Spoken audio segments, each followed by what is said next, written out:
These are the holidays that built modern Britain, the ones that gave millions of working people their first taste of freedom, fresh air and fun at places like Blackpool, Scarborough and Margate, and then, piece by piece, were dismantled by a series of decisions that nobody saw coming. This is the rise, fall and strange rebirth of the British seaside holiday. It starts earlier than you might think.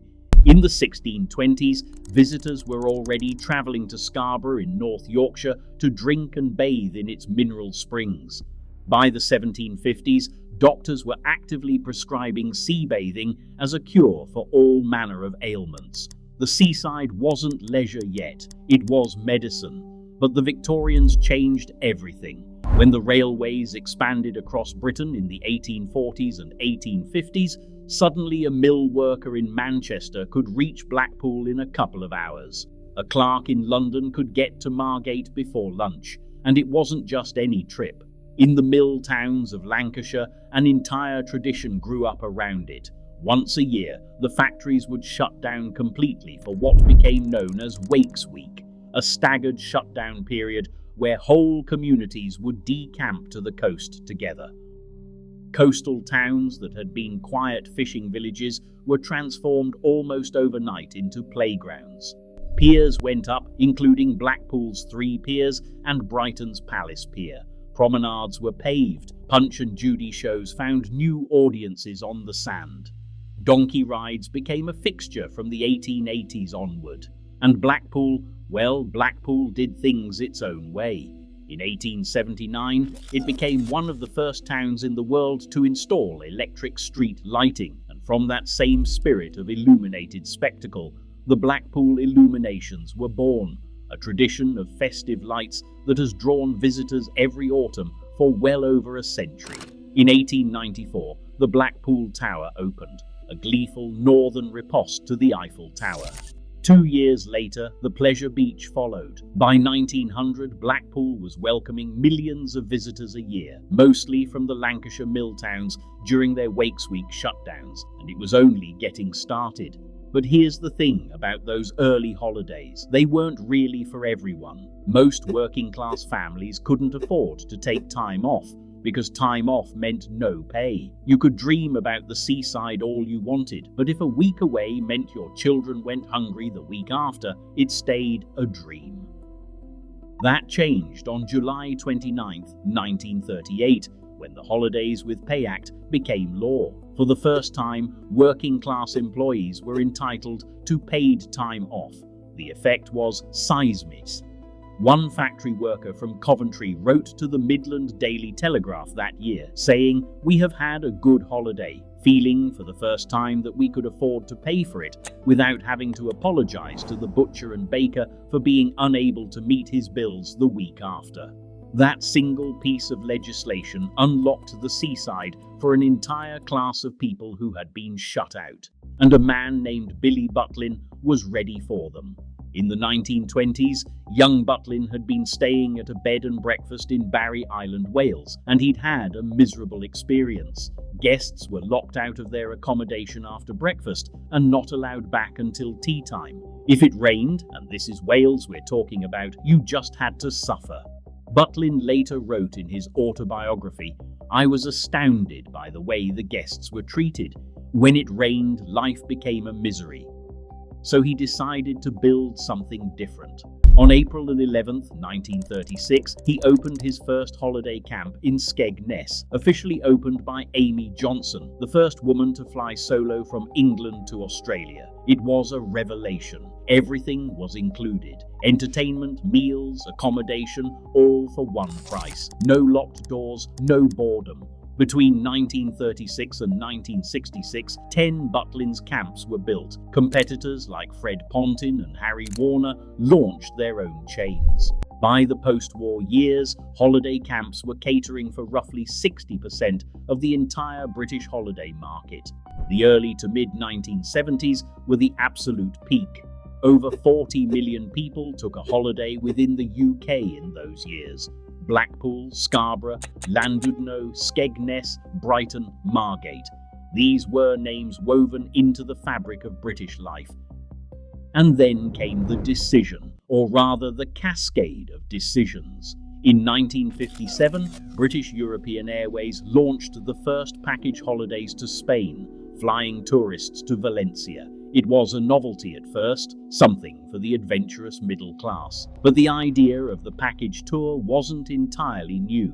As far back as 1841, Thomas Cook had organised his first group excursion, a rail trip from Leicester to Loughborough, and from that seed grew a travel industry that would eventually redirect millions of British holidaymakers away from their own coastline. By 1959, Clarkson's travel group was offering full-board holidays to Spain, Portugal, Italy, Yugoslavia and Greece, with prices starting at under £40 per person, all in. Tour operators like Horizon and Thomson became household names. Spain, meanwhile, wasn't sitting still. In the early 1960s, the Spanish government embarked on an ambitious program of hotel construction, building purpose-built resorts across the Mediterranean coast. They wanted British tourists, and they built an entire infrastructure to capture them. But the real tipping point came in 1971, with the repeal of something called Provision 1. This obscure regulation had previously prohibited tour operators from selling package holidays below the cost of a standard return flight. When it was scrapped, fierce price wars erupted. Suddenly, a week in the Costa Brava could cost less than a week in Blackpool, and you were practically guaranteed sunshine. Why brave a grey August in Morecambe when you could be sitting on a sunny terrace in Benidorm? The 1970s were the decade when the package holiday truly came of age. The 1980s made it worse. The Civil Aviation Act of 1980 introduced route competition and flexible pricing, opening the door for budget carriers. By the 1990s, Ryanair and EasyJet had fundamentally transformed European air travel, making Spain and Greece not just affordable, but almost absurdly cheap. The effect on British seaside towns was devastating. 1987 was the worst year on record for domestic seaside tourism. In Blackpool, between 1990 and 1999, visitor numbers dropped from 17 million to 11 million. 1,000 hotels ceased trading. 300 holiday flat premises closed. Average hotel occupancy fell as low as 25%. During the 1980s, the phenomenon known as the Costa del Doli took hold, as many boarding houses stopped catering to tourists altogether and instead offered accommodation to the unemployed. Entire streets of once cheerful guest houses became houses of multiple occupancy. The irony is almost painful when you think about it. The Holidays with Pay Act of 1938, the very legislation that democratized holidays for millions of British workers, created the mass market that package tour operators would later capture and redirect overseas. The British seaside built the audience. Spain built the stage. And the decline wasn't just economic. Blackpool is now ranked number 1, the most deprived local authority out of 317 in England. 58% of its residents live in areas classified in the most deprived decile nationally. Skegness and Clacton aren't far behind. In Wales, 4 of Rhyll's areas sit in the top 10 most deprived in the entire country. But here's where the story takes an unexpected turn. Because the British seaside isn't dead, it's evolving. Margate is perhaps the most remarkable comeback story. When the Turner Contemporary Art Gallery opened in 2011, many were skeptical. But as of 2025, the gallery has welcomed over 4 million visitors and contributed an estimated £100 million to the local economy. The artistic community in Cliftonville, Margate, earned a place in Time Out's 2022 list of the 51 coolest neighbourhoods in the world.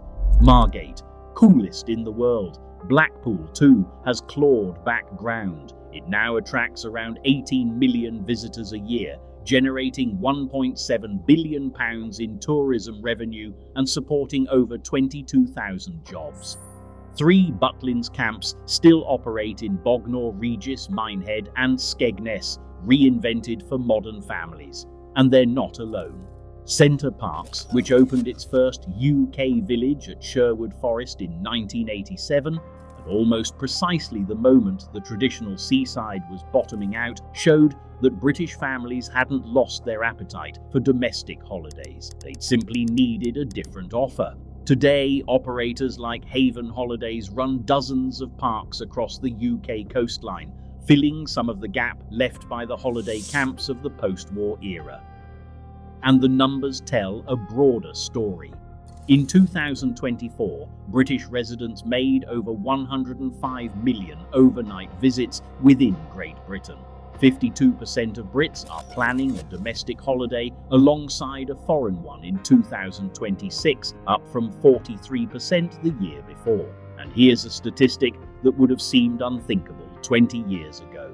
56% of UK holidaymakers say they're now likely to choose staycations over foreign holidays for climate-related reasons. Mediterranean heat waves, it turns out, are making people reconsider whether 40-degree temperatures in southern Spain are actually what they want from a summer break. The British seaside holiday was never ruined by one decision. It was hollowed out by a sequence of them, each one logical in isolation, catastrophic in combination. But the coast is still there. The piers, the promenades, the fish and chips, the unpredictable weather that somehow makes a sunny day feel like a gift. The seaside didn't die, it just had to remember what made it special in the first place.